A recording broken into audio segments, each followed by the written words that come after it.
And so things like a whole genome, if you're looking for one very specific variant, is a really expensive way to go about finding information about that one specific variant. It's a lot cheaper to go and just use some other technology and actually look at the one specific thing you're looking for. However, if you're trying to get a whole picture about a human, you want to know everything you can possibly get today. And maybe someday we'll have even better genetic testing technologies, and we'll be, things that help us get more epigenetic information and things like that. But today, whole genome gets us a lot if we're looking at a whole patient. Welcome to the Precision Medicine Made Simple podcast, where we simplify the complex world of precision medicine. We're here to explore how personalized healthcare can empower you to understand and improve your health to live a longer and healthier life. Join us as we break down the latest in medical science into actionable insights. Let's make precision medicine accessible and actionable for everyone. Enjoy the show. Today's episode is sponsored by Biography Health, where healthcare meets personalization. With their D-enabled blueprint, Biography Health empowers you with a health plan based on your unique DNA, aiming to prevent disease and extend your life. Take control of your health journey with a plan as unique as you. Visit biographyhealth.com and start your personalized healthcare journey today. As a reminder, this episode is for educational purposes only. This episode is in no way a replacement for professional health advice. Please consult with your professional primary care provider for medical advice. If at any point you feel that a topic discussed on our podcast was misrepresented, or if you have additional insights that could enhance our discussions, we wholeheartedly encourage you to reach out to us. Your feedback is invaluable in helping us improve and in ensuring our content remains both informative and reflective of the latest developments in precision medicine. This episode features Shelly Beckwith, a genetics pioneer since the 1990s who worked on the Human Genome Project. She breaks down how pharmacogenetic testing helps optimize medication choices by analyzing how patients' genetic variations affect drug metabolism. The discussion covers testing methods, insurance challenges, and the real-world implementation of pharmacogenetics in clinical practice. Through her work with MedTrait, Shelly explains how understanding a patient's genetic profile can lead to more precise medication dosing and better outcomes. Hey everyone, welcome to the Precision Medicine Made Simple podcast. We're diving deep into the world of genetic pharmaceutical profiling, also known as pharmacogenetics, and how it's transforming the way doctors personalize treatments. Our guest has been at the forefront of genetics since the 90s, contributing to projects like the Human Genome Project and co-founding a laboratory specializing in DNA human identity testing. Her work in clinical pharmacogenetics has evolved into the foundation of MedTrait, one of our key partners here at Biography Health, providing genetic insights for personalized medicine. Please give a warm welcome to Shelly Beckwith. Thank you, Taylor, very much. It's really great to be here today. Yeah, thank you. And of course, we're here with Dr. Stanford as well, our other co-host here. Thanks, Taylor. And what I found so fascinating with your story is actually how you started with the Human Genome. You work in the Human Genome Project, but then the work that you had within forensics, and then also with Hurricane Katrina, and then transitioned into pharmacogenetics. And I was wondering if you could provide, I guess, more insight on what dictated that change and switch throughout your journey. It really wasn't a switch. We actually ended up doing both. So these two things were working in parallel at one point in our laboratory. And so when I began in human identification, so paternity, kinship testing, victim identification, forensics, really was when DNA was up and coming in that world. And we weren't ready for clinical then. The clinical applications, we didn't have enough information at that time to start applying that. But we did have a lot of information about how to use that to identify people. And so we did that. About 2010, we started having a lot more applications available to us in the clinical world. There were a few prior to that, but we really started having a lot more momentum in that area. And something that, we were talking about this on the way here, actually last night, it was the different types of genetic testing that is done. And I didn't realize that there were several different ways of genetic testing that can be used for all these different types of purposes. Mm-hmm. And so, just as, and for my curiosity, what were the differences, at least within, let's say, trying to identify humans for, let's say, forensics versus now pharmacogenetics and how we're testing over there on this side. Yeah, and there are some big differences. Even today within the clinical world, the different tools we need for the different types of DNA that we're trying to detect and the different variations that we're trying to detect. So in the world of forensics, we've historically used repeat sequences. So we've looked at things that short pieces of DNA, or long time ago, we used to use longer pieces of DNA that repeat over and over and over again. And the number of times that they repeat is different between people, or it can be. And so we use that in some population statistics to identify people by measuring the length of that repeat sequence. And there's some clinical applications for that as well. But depending on what the differences in the mutations that we're trying to identify becomes what tool you need to use to identify that with. And so a lot of people today think about whole genome sequencing as being, the everything. Mm-hmm. And there are places in our genome that we cannot identify with whole genome sequencing. We have to go back and take a very small piece so that we're actually able to look at that individually. So for pharmacogenetics, most of what we look at, not entirely, is called SNPs. And this is going to be a place where there's been, in our genetic sequence, there's going to be one specific DNA piece that changes. And we can look at that as a mutation, but really we think about that more as a variant. It's just something that's different from one person to another. It's not necessarily a problem, but it's different. So maybe even within a same population group, there may be some variability in that. So we look at those specific SNPs, and we can do that in a lot easier way. So those fragment repeat sequences that we look at, we have to measure the length of the fragment. We do that using something called capillary electrophoresis today. Anyway, historically, we've done that a lot of ways. That's what we use today. But we're just measuring length. For the SNPs, which are that single repeat, we're actually going in and finding out what that individual base pair is. And sometimes often we can do that with whole genome or exome as well. So the sequence, you can get to the same answer a lot of different ways. Sometimes we look at the number we call a copy number. But what that really means is that we can have more than one copy of a gene. And so we look at how many copies of an individual type of gene that we have. And again, another type of DNA testing. We often use gene expression for that. But there's lots of ways to go about that as well. Did I miss anything? I feel like I did. Well, yeah, in pharmacogenetics, you tend to use microarray as opposed to whole genome sequencing. Why is that? There are many of the genes that we look at for pharmacogenetics that have something called a homolog in our genome. And what that means is that more than one gene shares a lot of sequence. And that makes whole genome sequencing really difficult. Because how whole genome sequencing is it tries to put small fragments together and align them. So a homolog might be you have a gene with a certain sequence, and then there's another one very nearby. Well, doesn't necessarily have to be nearby, right, which has almost the same sequence, but not quite. Correct. And so when you try to put the fragments back together, it doesn't know which one of those two genes it belongs to. And so when that happens, that region can't be sequenced using whole genome sequencing. We can still use sequencing, but we have to use targeted sequencing. And so what happens when we do that is we'll go in and we'll cut out the specific gene we want using a region that is different between the two genes, and then we only sequence the one, and then we know it came from the right place. So just to make sure I'm fully understanding this, then with whole genome sequencing, you could see the types of genes that are there, but you don't see the repetition, and that's what copy number variation is? So copy number variant, is there one of these techniques that's easier to detect that? And, is whole genome sequencing good for a copy number variant? Or do you have to use microarray or some third method? It depends on the gene. So it can be. It can also not be.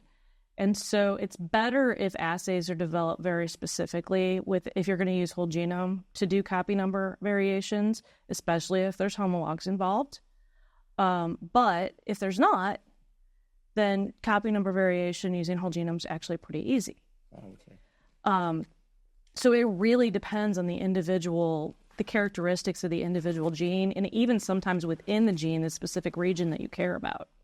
So if you're looking at, one or two reasons why microarray is used for pharmacogenetics as opposed to whole genome sequencing, it's really the homologs. That's the problem. That is the biggest problem. And that problem would be obviated if you could do a long read and read the whole gene at one time rather than doing pieces of it. It could be, depending on how long that long read is. And if the alignment tools are able to put it back, each gene back together independently. So it certainly could be. It has the potential. Yeah, I was thinking of an analogy would be like if you had faces, so instead of thinking of a gene, just think of a little wallet photo of somebody repeated, and you're only able to get a cheek and an eye and a mouth. You have no idea which one of these 5 genes, if there's like this slight variation. That's right. So that's a really great analogy. I was very proud of myself last night. I came up with that driving to my sister's house, so that's pretty good. Yeah. And so then all of that then comes together and I guess creates the profile for a specific person then? Because at what point then should a doctor, does it make sense for a doctor to understand each of these individual, I guess, sections per se? Or like from a doctor's standpoint, you don't necessarily need to understand these fine points. Okay. Except, doctors like to understand the test that they're ordering and be able to answer questions about it. And I'll tell you, one of the most common questions I get is, why do I have to do a separate saliva sample for this microarray different from the whole genome sequencing? If you're doing whole genome sequencing, don't you have every letter in the genetic code in my genome?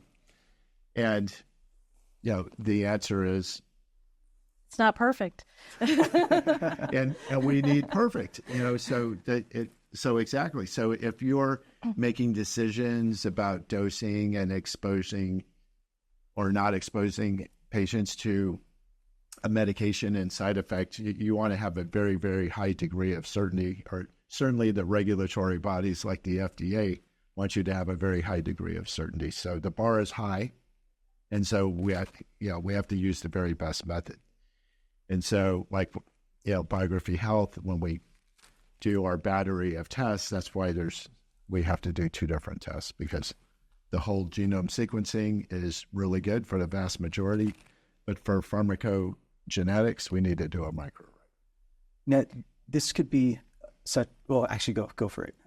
You were going to say something? Or? Yeah, there's actually lots of different DNA techniques out there. So microarray is not the only one that can be used. I mean, you could literally pull out each individual SNP and run them on something like real-time PCR. Then there's many types of assays out there to do that with. There is some added benefit too, depending on what you're trying to accomplish, is cost. And so things like a whole genome, if you're looking for one very specific variant, is a really expensive way to go about finding information about that one specific variant. It's a lot cheaper to go and just use some other technology and actually look at the one specific thing you're looking for. However, if you're trying to get a whole picture about a human, you want to know everything you can possibly get today. And maybe someday we'll have even better genetic testing technologies, and we'll be, things that help us get more epigenetic information and things like that. But today, whole genome gets us a lot if we're looking at a whole patient. And that's definitely, I believe, where the field of medicine is headed. It's this personalization to understand all the genetic variation that a person has. And certainly there's, a finite knowledge base around that right now, but that knowledge base is growing. And if you have done something where you've only selectively looked at 1 or 2 or 3 SNPs, or 1 or 2 or 300 or 700,000. That's still, far less than a 1/100th of 1% of the genome. It's a very small fraction. And we know now, and maybe you can expand on it, how important the non-coding regions are. So that the parts outside of the genes that get translated into proteins, that's 99% of the genome. And we know that at least 15% of the important variations occur in that. And many of them. We used to call that junk DNA. Yep. I think they called it junk DNA even 6 years ago when I was going through my genetic coursework at Stanford. No, they were actually, they said that it's probably very important, actually, that, so it's kind of like when you're flying over the country and there's a city that's like the gene. And so you're wondering, it doesn't matter what's going on in the rest of the geography. And of course, that's setting up the microclimates and all this stuff, and has everything to do with how that city functions. This is Analogy Week, right? And it's great. I love it. Yeah, and I'm on fire. Well, and we're still learning. I mean, we're going to keep learning. There's a ton to know. And I feel like even today, while we have learned so much, we may be in the same situation where it's only a very small, minuscule, just total fraction of what we're actually going to learn in the future. Now, this could potentially be such a dumb question, but like coming from a patient that wants to know more about their body and get this personalized level of care, one of the thoughts that come into mind is, how much am I willing to, give as a sample? And if it is an invasive. So is there a correlation between the more samples I'm able to give, whether it's like blood draw, cheek swab, is there a correlation with how accurate, my profile then can be when it comes to whole genome? I'm going to let Shelly answer that question, and then I'm going to answer the question I wish you'd asked. Anyway, go ahead. Well, so for most people, okay, the vast majority of people, the answer is no. Your blood sample, your saliva sample are all going to be the same, outside of things like tumors and things like that. So that's a whole different discussion we need to have. But in general, the accuracy rate on those two things is going to be the same, assuming, laboratories using acceptable techniques and all those kinds of things. There are some rare instances of things like chimeras and people who've had bone marrow transplants and things like that, where everything I just said is off the table. It doesn't apply anymore. What's a chimera? So if you're outside of science, not everyone knows what a chimera is. I thought a chimera was an animal. It's a griffin. It's got the head of a gun and it flies like an eagle. Anyway. So chimera is an interesting phenomenon where a person actually develops two different people's cell lines.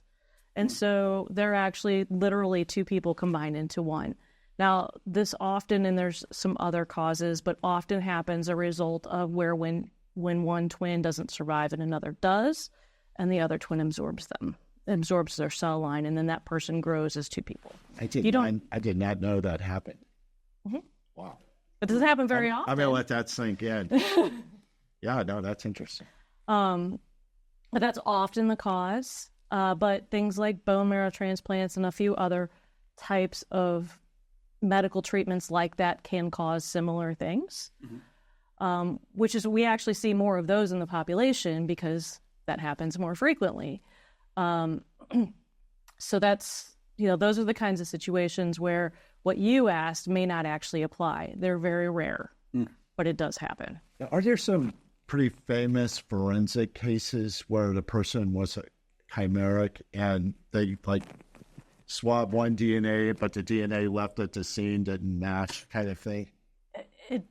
There are a couple, and I've actually dealt with one recently. Oh, really? Yeah. Well, that's why you're looking at me like that. I think I saw one episode of Forensic Files or something where that was the case. Yeah. And I like the ultimate example of a chimera. It's like the Sphinx, has the body of a lion and the head of the pharaoh. You know what I mean? Yeah, we're not going that far. Oh, okay. We're not mixing species here. No. Oh, darn. So the question I was So I would differ a little bit. I think that in the future, it is going to be very important where you're getting the DNA from. So there are these concepts like, methylation. We should have a whole podcast on methylation, but it's the mechanism the nature uses, the Celestial Design Committee, for turning certain genes on and off to affect the destiny of and function of the cell. So there's a concept out there called biologic age, for example, and there's Steve Horvath came up with this way of estimating your, quote, biologic age compared to your chronologic age by looking at these methylation patterns. But you also, in the methylation patterns, are modulated by environmental exposures, for example. So, for example, if you've had an environmental exposure to cigarette smoking, then maybe the carcinogens are turning off certain genes that would be protective against cancer. So that's what makes you more susceptible to cancer.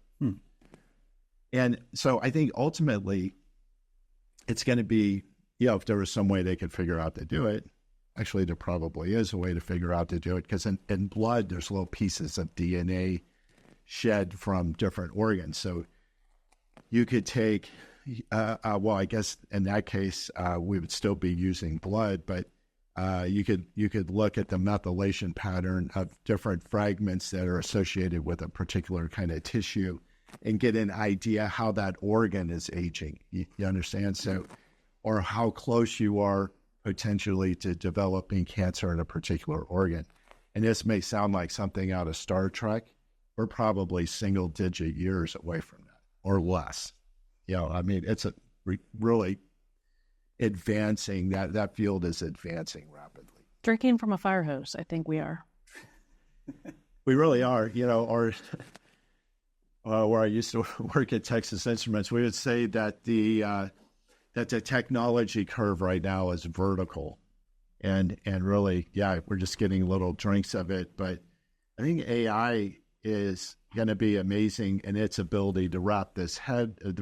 I think AI isn't going to feel like it's drinking from a fire hose. It's going to feel like it's sitting down with a scotch and a cigar in front of a fireplace, and has all night to really ponder what's going on here, and it's going to spit out some very interesting insights anyway. Well, so you mentioned like you were able to at least see if you were on the verge of, let's say, getting cancer, or let's say a tumor is forming. Then then you mentioned that I guess the types of samples that we're going to be getting aside from, let's say, getting a tumor as the example. Can you expand on how, I guess, pharmacogenetics can then help if we were to get that sample from the tumor then, and how, I guess, functionality wise and use cases just for this specific example? Yeah, so there's a lot of applications, and so tumor is a little bit different than actual most drug or metabolism, right. and there is a specific use case for that, and I'm going to skip it at the moment. Sorry. Okay, no worries. Yeah. But ideally today, and again, drinking from a fire hose, we're learning more every day. But today, most of what we can do a really good job of is predicting drug metabolism. So there's a lot of other, and that goes through, predominantly anyway, goes through your liver. And so we can use that genetic sequence to actually have a better idea what our liver enzymes look like. And then we can do a pretty good job of predicting how a lot of our medications that are out on the market today actually are going to go through your liver. Now, this controls things like your blood levels. How high is the concentration of that medication for how long? And we do a really good job of saying, okay, well, this person's really slow and it's not going to clear from them. Maybe they can use less. So one is around genetic profiling of the tumor for purposes of precision oncology targeted therapy. The other would be genetic pharmaceutical profiling for chemotherapeutic agents. So maybe can you address those two things? I think that those are really important use cases. They are, and those are typically different types of genetic mutations that we're looking for. And there's often specific therapeutics that target those different types of mutations. And so actually profiling a tumor itself can actually help us figure out, what's the actual potentially the cause or the thing that's causing the biggest problem, and a medication that can attach to that directly. And so I can think of many medications right now that fall into this category. But that's just one piece of the medication management issue is it effective? Can it find our specific problem and address that? But then the other is, how does that impact the patient as a whole? And so we're looking at, again, back to things like, drug in, drug out. How long does it take to actually metabolize? What's its half-life? Things like that. And versus how effective it is. And sometimes these two things can be very different topics. But looking at tumors and, their actual status can help us select which medications are going to be effective. So there's really a couple of different ways gene variations can affect medication metabolism. Or several different ways. I mean, one is you would adjust the dosing. Two, maybe the medication is a prodrug and has to be converted to the active. Or three, it might provoke some massive side effect.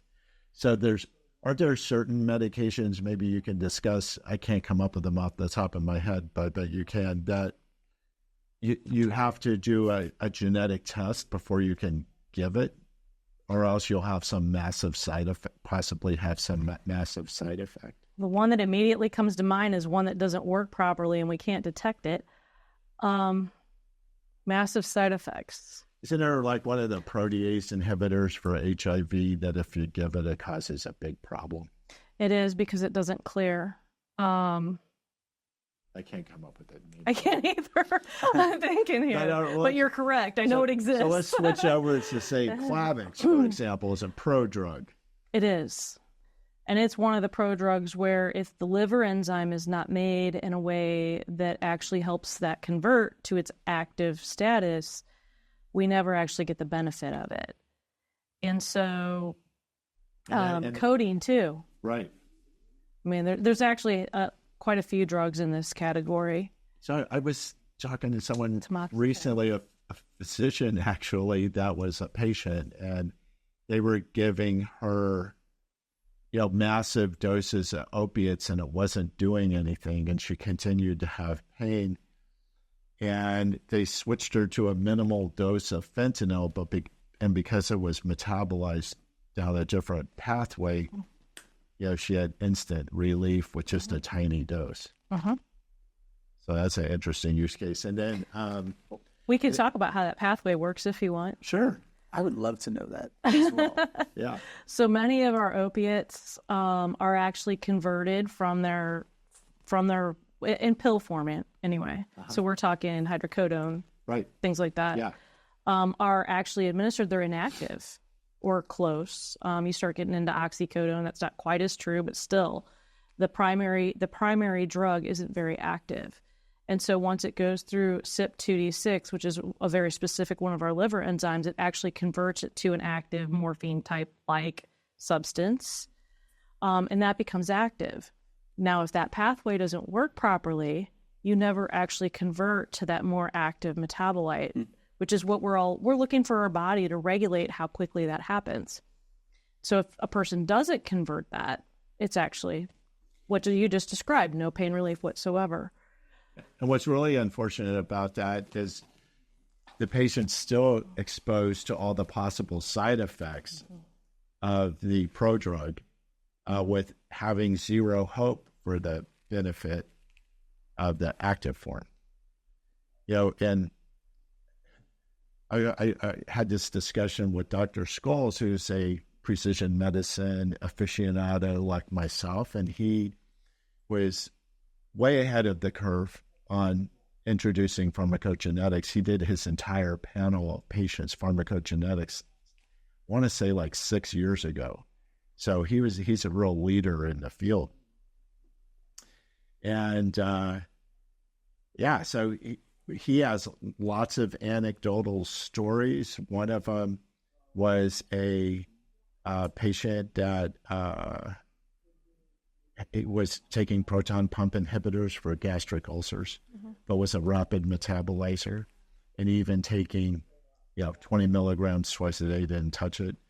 And I want to say essentially quadrupled what the patient was taking, got to an effective dose, and the patient had instant recovery of the symptoms. The other case that we discussed on the podcast, just briefly in case someone hasn't heard it, but the state of Hawaii sued the maker of Plavix. Did you know this? I do. Can you tell the story? I don't remember the whole story, well, but yeah, go ahead. Yeah, the gist is that a substantial portion, more than 5 or 6%, more like 20 or 30% of the citizens of the state of Hawaii cannot activate Plavix from the prodrug to the active form.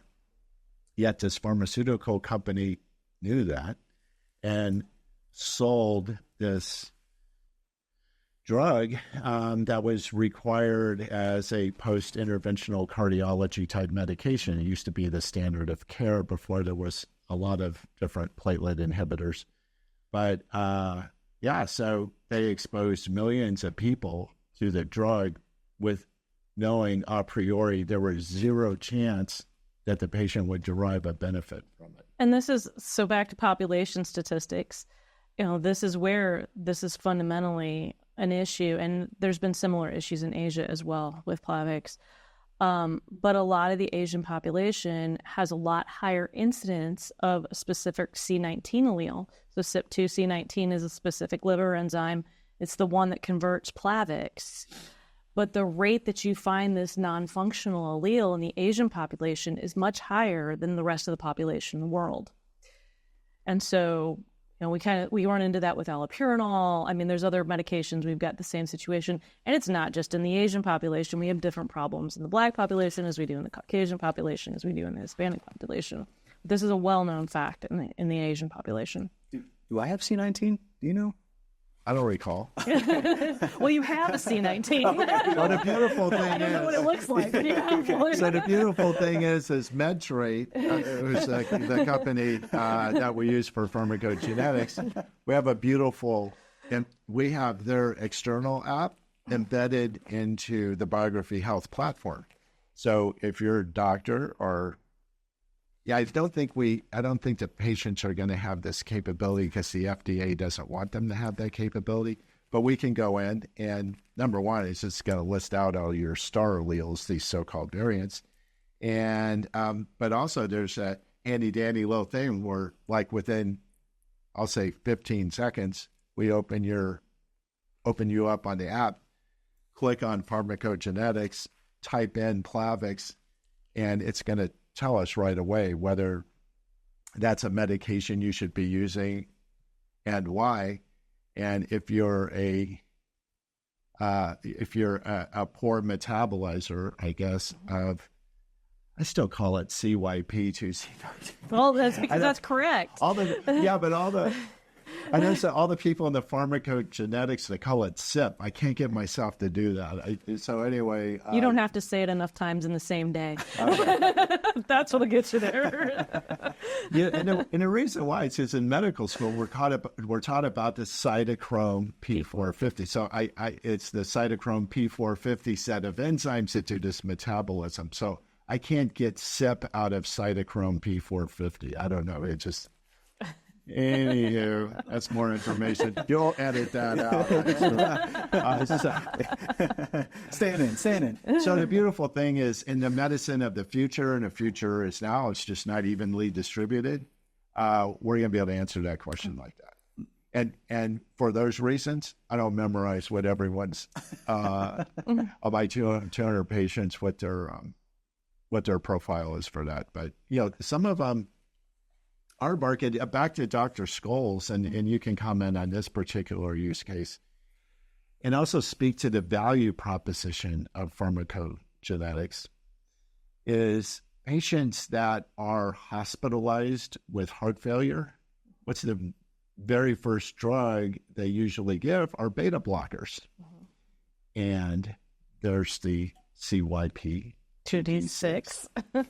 that if you're a slow metabolizer of that, and we all know to start low and go slow kind of thing, but sometimes even starting low, things go bad very quickly. Wow. And the reason is if you're a poor metabolizer on that pathway, you're going to accumulate much higher serum levels of metoprolol than you think. Very quickly. So speak to, it's like 8% of people are poor metabolizers.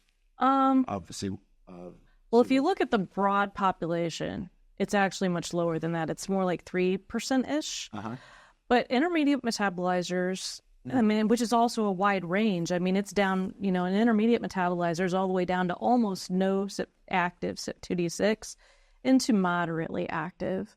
And so that's if you start including some of those people who also need a reduced dose, they might just not need that micro dose. But, that range of people can be heavily impacted as well. And that starts getting into be 30+% of the population. Oh, wow. I mean, so if you're going to be on metoprolol, is it all beta blockers or just like atenolol? What do you know off the top of your head what pathway that one is? Every drug's a little bit different. Metoprolol is definitely the one most impacted. A lot of other medications can actually use other pathways as well. So while they may prefer CYP2D6, they can use a secondary pathway, and maybe it's a little slower. So that's major versus minor. Yep, pathways. Right. Where metoprolol's basic only pathway is going to be CYP2D6. Some others might have other choices. Gotcha. Well, something that you mentioned is the limitations then when it came to this. And then you started breaking down just based off of populations, like the Asian population, Black population. And was wondering if you could just expand more on what some of these limitations are, and I guess the also future of how we could be, I guess, progressing within those spaces. And I mean, this, I guess, is more of a loaded question because the immediate thought that I had too is like pharmaceutical companies, I feel like aren't really the happiest with, even though as great as this information is, I mean, I can imagine they make a lot of money just based off of, the whole, oh, does this work for you? Yeah. Oh, it doesn't. Let's try this and let's up the dose there. And I was wondering if you can comment and expand on that. That was such a loaded question with a bunch of different questions. It was. There was like two. There's a DEI component of that question. And then there's a capitalism. I mean, do you really want to know that 30% of your of your potential customers can't use your product? So, well, right, and that is a capitalism question, and at what point is a pharmaceutical company responsible for identifying that? And I think today the answer to that is if potential death is the answer to that. That's when they become 100% responsible for identifying that before a patient is administered a drug. And by the way, in that Hawaii case, and again, I'll ask to be fact-checked, but I think the settlement was $580 million. I remember it was large. Enormous number. So the fact that they could absorb that and keep moving, that speaks to the health of the pharmaceutical industry. But yeah, no, I think they have to be held responsible, but I mean, in a major way. Well, and I want to talk about the DEI stuff. Yeah. Because this is something that has been incredibly important to me over the course of my career. And one of the things that we've seen and we know, especially over the last 10 years, is so much of this research was done, the clinical research was done in a European Caucasian population. Mm-hmm. And so because of that, all the variants that we thought were important, while they are important, it also means we've missed some others. And over the last 5 or 6 years, there's been tremendous effort, and I'll put a little plug in here for Howard University, because they have put a lot of effort into one of the ones I care about a lot. So CYP3, CYP 3A4, CYP 3A5. I can't wait for other physicians to see if they have the same stumbling or idiosyncratic to me. Anyway. Well, it could just be me. Yeah. me and my laziness. Yeah. But No, everyone in your industry says SIP. I just can't convert to that, but I don't want to interrupt. Howard University. So they've put a lot of effort into studying CYP3A4 and CYP3A5, which are responsible for metabolizing a tremendous number of our medications. However, CYP3A5 wasn't very well studied initially in the Caucasian population. It's predominantly inactive, so it wasn't necessarily taken in consideration very much anyway a long time ago. As pharmacogenetics has become more clinically applicable and available to the public, this huge hole has become more evident that we didn't look at this.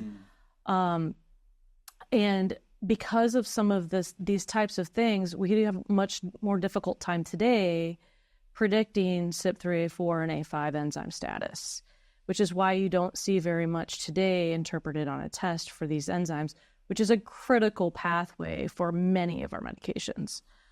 But we're getting better, and there's many people like them out at Howard who are trying to do a good job of identifying maybe some of the variants and how these two enzymes fit together, and the other medications they might have really good impact on.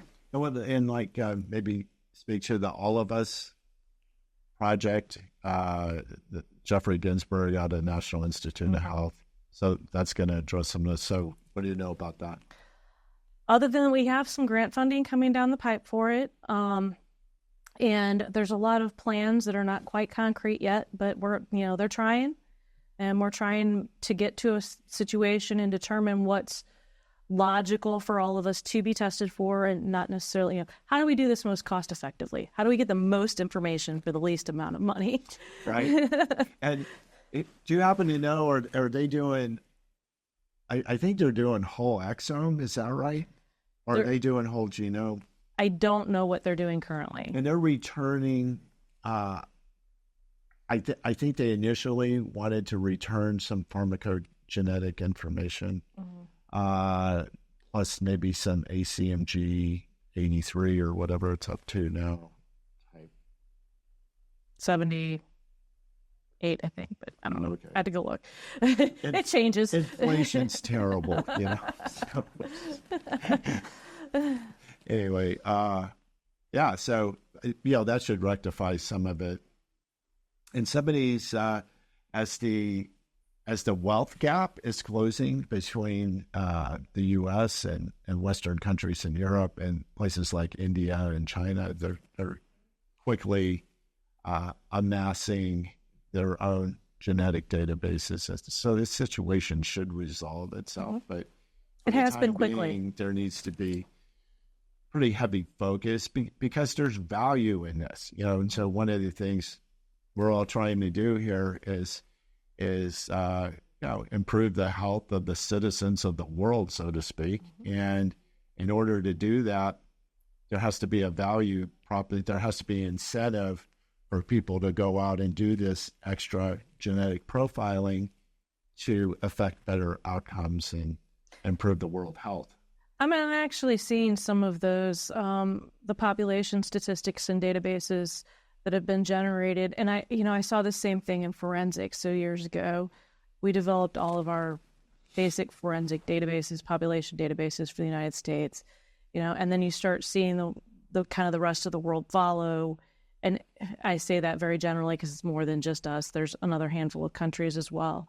The rest of the world follows. So all of a sudden you start seeing little institutions in other countries trying to build their own country's population databases. Right. And over the last, I want to say 6-ish years, we're starting to see the same thing in pharmacogenetics. So I'm really excited about that. So non sequitur of the week. So like the World Health Organization, where are they at with pharmacogenetics? Do you happen to know? I don't know. It's actually a great question. I'm a lot closer to what's going on in Europe, which is, a full embrace of pharmacogenetics long before we fully embraced it here. We're seeing a lot more of that in Canada these days as well. But I don't know where they stand. So what do you know about the regulatory environment, read FDA, CMS, et cetera, the regulatory environment We might not have enough time for this today. I knew I recorded another podcast. I knew I had just pulled the pin. So the regulatory environment as an obstacle. I mean, we all know we've got to look out for the greater good, et cetera. But there's certain ways that regulatory bodies have functioned over the last 30, 50 years since their inception that just don't work very well right now. And in fairness to them, they seem to be kind of aware of that they're needing to change their paradigm of how they approach things. But how do you see this playing out for pharmacogenetics? I wish I had a clearer answer to that at the moment because I don't know. Some of the regulatory changes that have happened at the FDA, I guess time-wise, we should back up just a little bit. Yeah. So Medicare CMS implemented a project called MolDX, which is short for molecular diagnostics. And they implemented that project, I want to say somewhere 2016, 2017. It got a slow start. It was hard. But the goal of this organization was to put standards around genetic testing and to put in place a mechanism for evaluating a laboratory's ability to provide accurate genetic test results. Because that's incredibly important. I mean, the outcome and what you do with that data is only as good as the data you get in. Absolutely.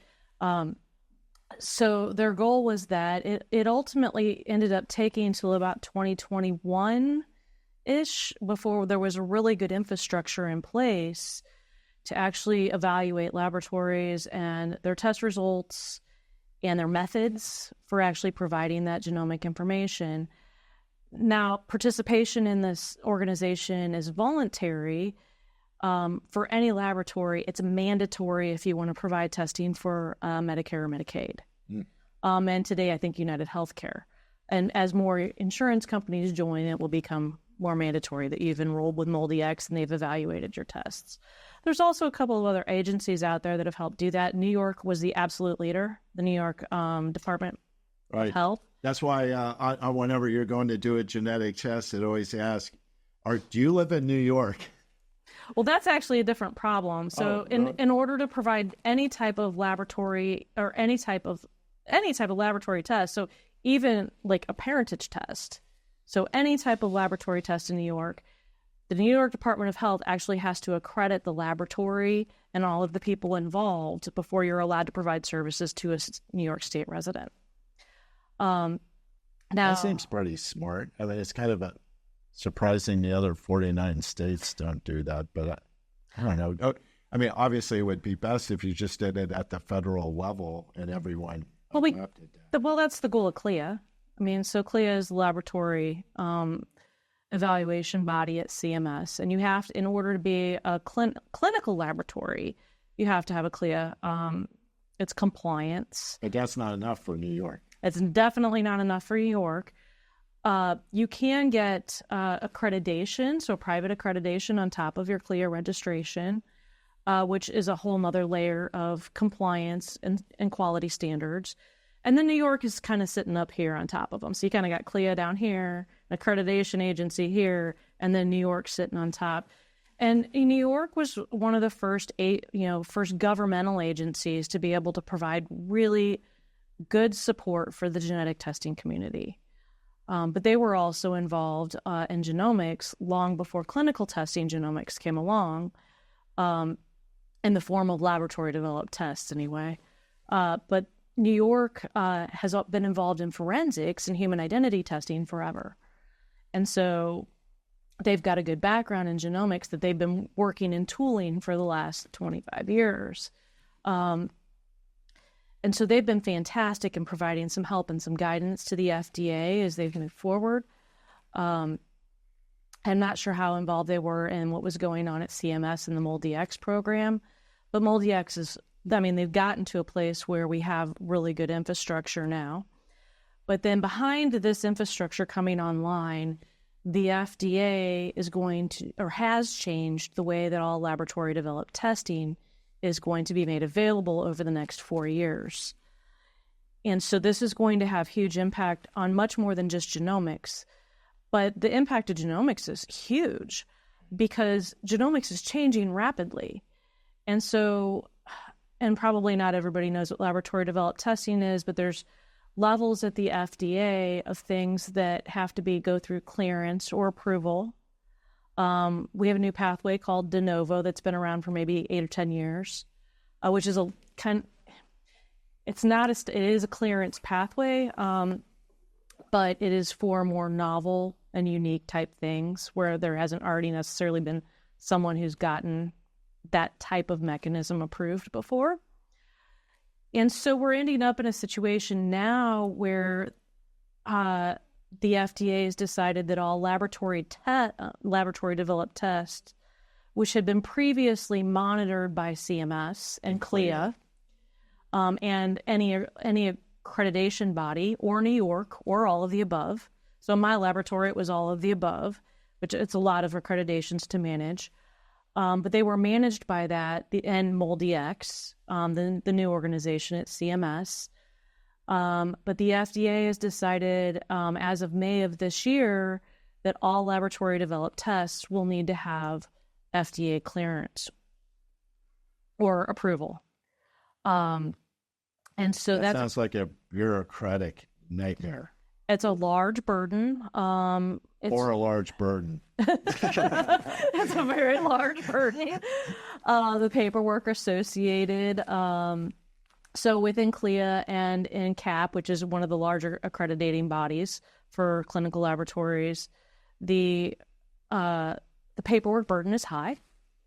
I mean, it just is in any laboratory. You want to keep documentation for everything you've ever done and where everything ever came from. And CAP is the College of American Pathology. Correct.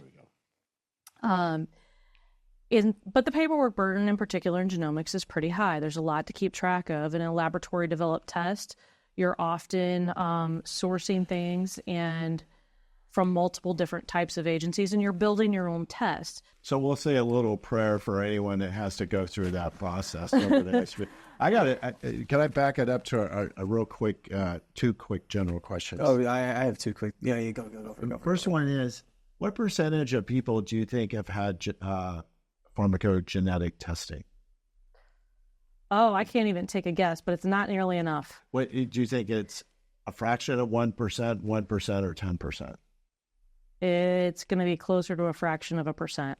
And so how long do you think, if you had your crystal ball? That's a really good crystal ball I want. How long do you think it's going to be before, say, 50 or 75% of people have had pharmacogenetic testing, and the physician has a patient come in and they're one of that 10 or 25% that hasn't had it done? They go, oh, geez, how am I even going to write this prescription? We don't have PGX information on them. PGX, the shorthand for pharmacogenetics. It depends on how long before some of the barriers to that come down. I'm going to give you A, B, C, or D. Is the answer 2 years, 5 years, 10, or never? It's going to be between 10 and never. Really? Well, today, I mean, if you think about the barriers today, so we've got physician education, which is a huge barrier.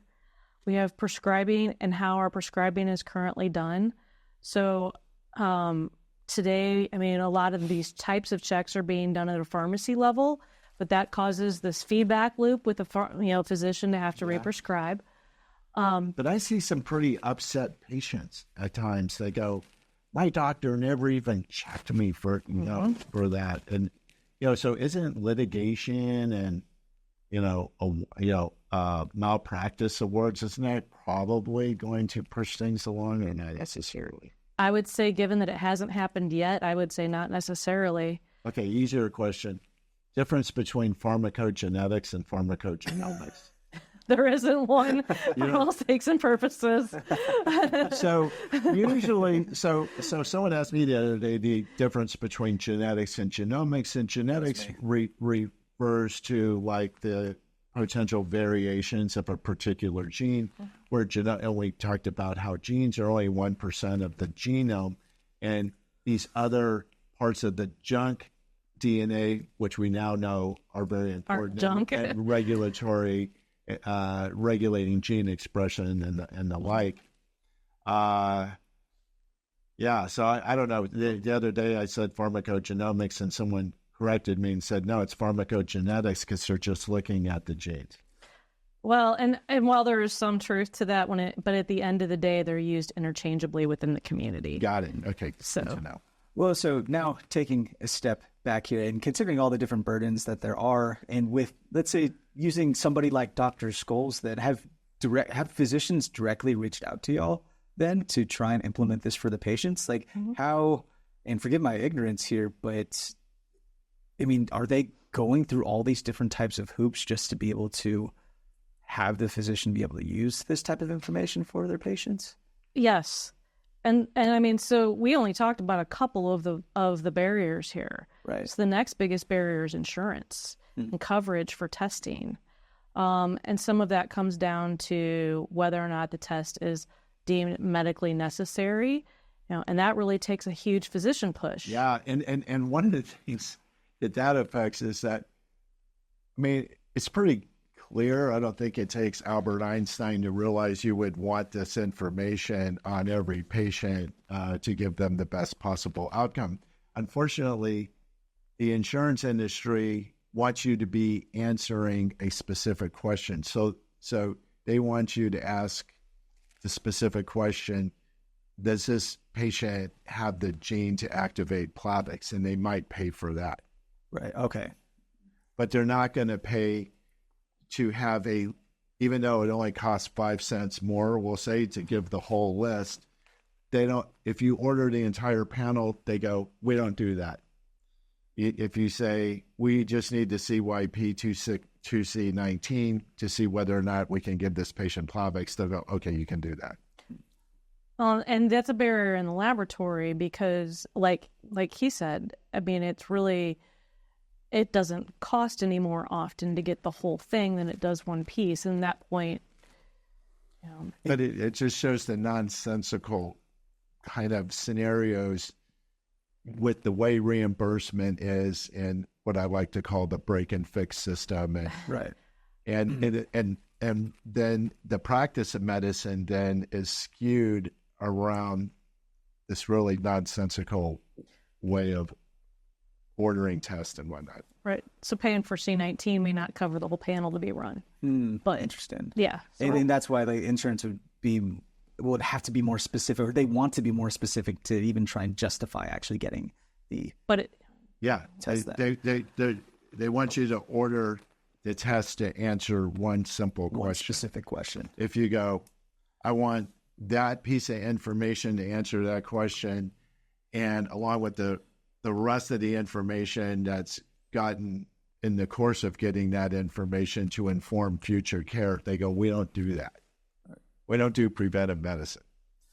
So, and it sounds like, and you just mentioned this as well, is that there needs to be a strong push for the physician, but then also as a patient advocate pushing for that as well, at least to get the ball rolling. Another aspect that you mentioned, though, was physician education being somewhat of a challenge. I would love to hear your insight on, I guess, the baseline understanding then of being able to try and implement this into their practice. Because, I mean, over at Biography Health, there are providers that are looking to implement this, but then we're also taking and observing that there is that uphill educational battle to be able to integrate it into their predictive risk modeling. So then from, I guess, your perspective then, where should physicians start? I think that's a question for you. Yeah. So let me start at the beginning here. So the physicians that you mentioned that are like Dr. Scholes that are engaging pharmacogenetics in their practice now are the ones that recognize this is how medicine will be practiced in the future.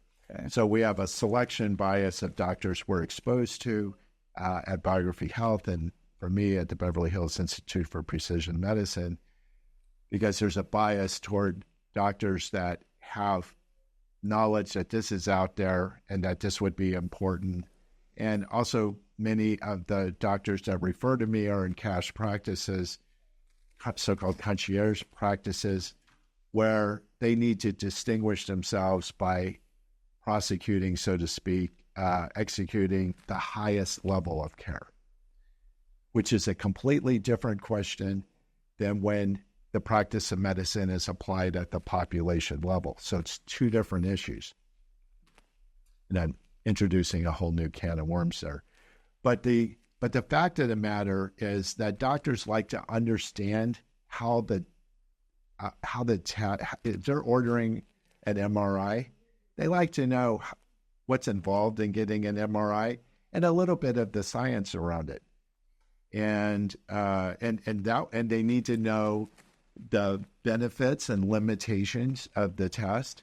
So, for example, if I do this test, does that eliminate the possibility of this, or just makes it far less likely, or is it just one more piece of information? You see what I'm getting at? And in terms of genetics and precision medicine training, by the way, we're having a future podcast with a woman who is just graduated from Dartmouth Medical School and is a year into her internal medicine training, and who plans to become a precision medicine doctor via doing a genetics fellowship after internal medicine. Exciting. It's going to be interesting to hear from her at a high-level medical school like that, how much of this kind of training. I'm going to say that it's still minimal. So obviously for me, 35 years ago, before they even sequenced the human genome, and they were still using cars that look like the Flintstones, where you just kind of that bad. There wasn't any of this, and actually the term RFLP mean anything to you? A lot to me. So whoever wants the OJ trial, too bad you can't turn the camera right there, because that looks like a RFLP gel they got run. But but genetics was taught a completely different way, and genetics, it's just the total amount of coursework around that was minimal. And the main people interested in genetics were people that were going to become pediatricians, because it was mostly diseases of, inherited newborn diseases. Now, I know I'm wandering here a little bit on that. So I think, though, to functionally use this, and by the way, I would argue there's a publication called Up to Date, which is, a reference that most of us internal medicine doctors use, and I think family medicine, probably a wide range of doctors. But and then in there, you can very quickly ascertain. You just type in the drug, and then you click on metabolism, and it'll tell you which of these cytochrome P450 enzymes are the major pathways. And we know. Even list out the minor, or it'll say unknown, or in cases like monoclonal antibodies, it'll say none. So I would argue that we're already where that's standard of care, at least it's standard of care for me. I mean, it's a standard of care as asking the patient if they have any drug allergies. Right. Do you have any drug allergies? And then there's drug-drug interactions, and the drug-drug interactions often occur because they're competing for the same metabolic pathway. Mm-hmm. Or one drug upregulates, so it can get very interesting. But coin pheno conversion today. But when patients find out that the technology is out there to know this a priori, and you're not using it, so these patients that are paying concierge fees of, $1,500 a year, some of them pay $15,000. There's many concierge practices out there that get north of $35,000 and $50,000 a year. To participate in that practice, those people are going to be expecting the best that science can offer right now. And so I think that's where you're going to first see the adoption, which is completely different. And the other point I was making than population scale, one size fits all, break and fix, insurance reimbursement, the way that's set up, the obstacles that Shelly outlined to adoption of this as a standard of care, I hope it's not 10 to never, but, it's probably not 1 to 2 years. Well, if you can start, we actually have a couple of health systems, and maybe 4 or 5 now, that have actually tried to implement framework within the institutions and then some software within the EMR systems to flag. I mean, ultimately, that's where we want to be. We want this to just flag like a normal drug interaction that says, don't do this. then you've got alert fatigue to deal with and all those kinds of things. But at least if the EMR system can do some of these calculations and alert a physician, at that point, some of these other educational things are mitigated because then it's just happening for them in the background. But they still need to understand why they're ordering the test in the first place. And while I love UpToDate, because I do, the major metabolic pathways can sometimes be a little bit deceiving if you try to apply just that liver enzyme to what you know about the liver enzyme from a genetic test. Because, again, prodrug, parent drug, things like that. But then there's also, if there's 4 metabolic pathways, what order does it choose those in? How significant is each one of those pathways? Fluoxetine is the first drug I can think of where it loves CYP2D6. However, if it doesn't have any, that's okay. It'll just use something else. And it's really hard to see that on UpToDate. Oh, yeah. It's really hard. So it's hard to say this person doesn't have any D6, but UpToDate says D6 is the major pathway. At that point, you assume that drug's not okay. But it does list the minor pathways, but what you're saying is the minor pathways together obviate the need for the major pathway. Correct. In that drug. So that's very drug specific. So this seems like it's begging to be a substrate for AI, where you are able to consider this kind of, the major and minor pathways plus the full set of star alleles and a full set of medications, if I didn't already say that, and come up with a more informed. Well, that's what MedTrait does today, but we do that without the research data. We do that with very clinically sound, scientifically rated data to develop those interpretations. So, and, we incorporate that with all the medication management. So this is regular drug interactions, duplicates, all of those types of things, lifestyle problems, things like that. So when I envision AI coming into this, I think about us trying to pull in research data as fast as we can. And to the FDA's point, I think there is some risk in doing that as we've, looked back historically over, as this data has been emerging, how inaccurate some of the first papers were, so how inaccurate some of the first assumptions were. At the same time, if we can find a way to teach an AI to, say, rate those things for us, then I think we'd be much better off. And not to do a commercial for MedTrait here, but it is the PGX that I use and love. And, in Biography Health, we've taken your beautiful app and embedded it on our platform. But one of the things we talked about the other day that I was a little bit unaware of the full capability. So beyond the usual pharmacogenetic information and the metabolic pathways and drug-drug interactions, what else can be informed from your MedTrait app off of the analysis you do? So we evaluate for duplicate therapies. So this would be drugs, not necessarily just 2 drugs, but even though it's called duplicate therapy, but for drugs that are repeated enough times or in enough ways or in the incorrect combinations. So think about, a lot of cardiac meds, maybe somebody's on 2 blood pressure meds. Well, it wouldn't necessarily flag that unless it was 2 of the same meds coming from 2 different doctors. Right. But 2 different blood pressure medicines used in conjunction, it's probably not going to flag that. If they're on 6, it's probably going to flag that. If a patient is on 2 competing mental health medications, it's going to flag that, though. Well, flag it also in the context of their catechol methyltransferase, the dopamine metabolic pathway. Will flag it also in the context of your genetic variations?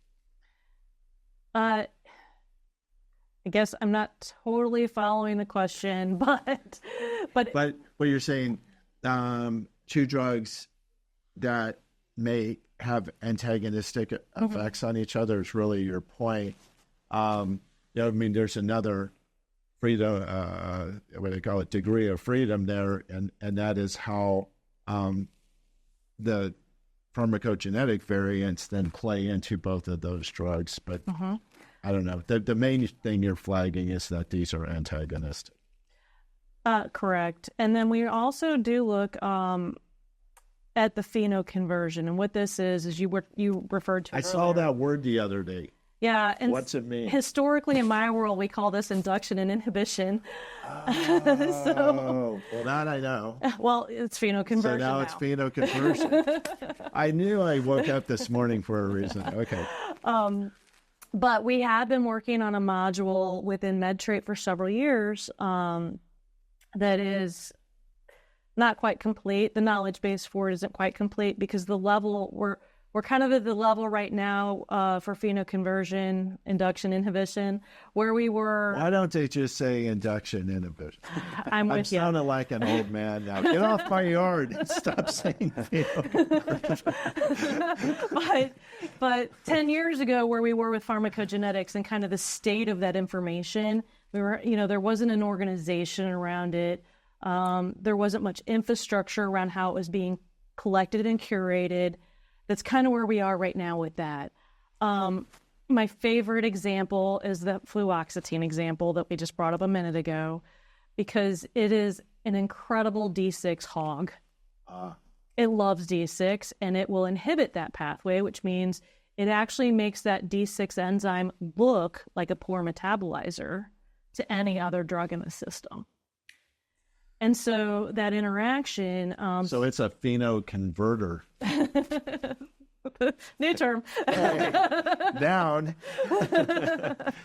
We went from verb to noun. Okay. So we have been working on that module to add into MedTrait, so that we've actually added that additional layer of... So we've got normal drug interactions, and some of those phenoconversion interactions are starting to show up in the drug databases, in the drug interaction databases. But they don't account for the initial genetic status of the patient, which we can do now.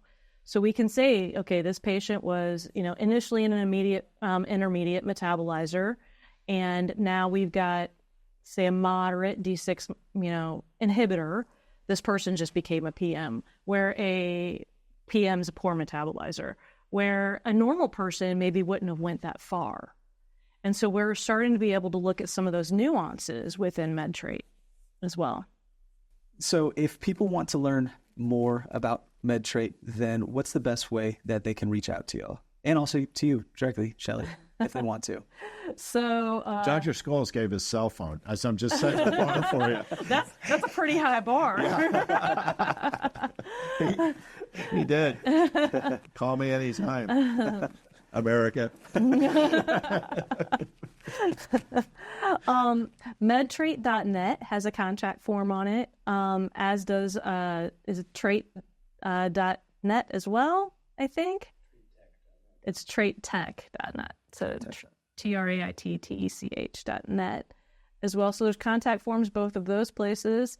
My email address is Shelly with one E.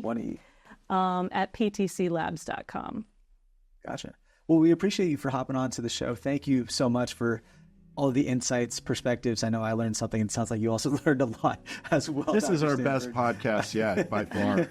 It just gets better every single one, but this is we got to top this one. Oh, yeah. I mean, it's going to be really hard to top, but we really appreciate you for coming on to the show. Well, thank you guys for inviting me. This is a really important topic to me, and I hope to the entire medical community. Thanks for joining us on the Precision Medicine Made Simple podcast. If this episode inspired you to learn more about your health, please leave us a review and share the podcast with a friend. Your feedback helps spread the word about the power of precision medicine. Remember, taking action today can lead to a healthier tomorrow. See you next time.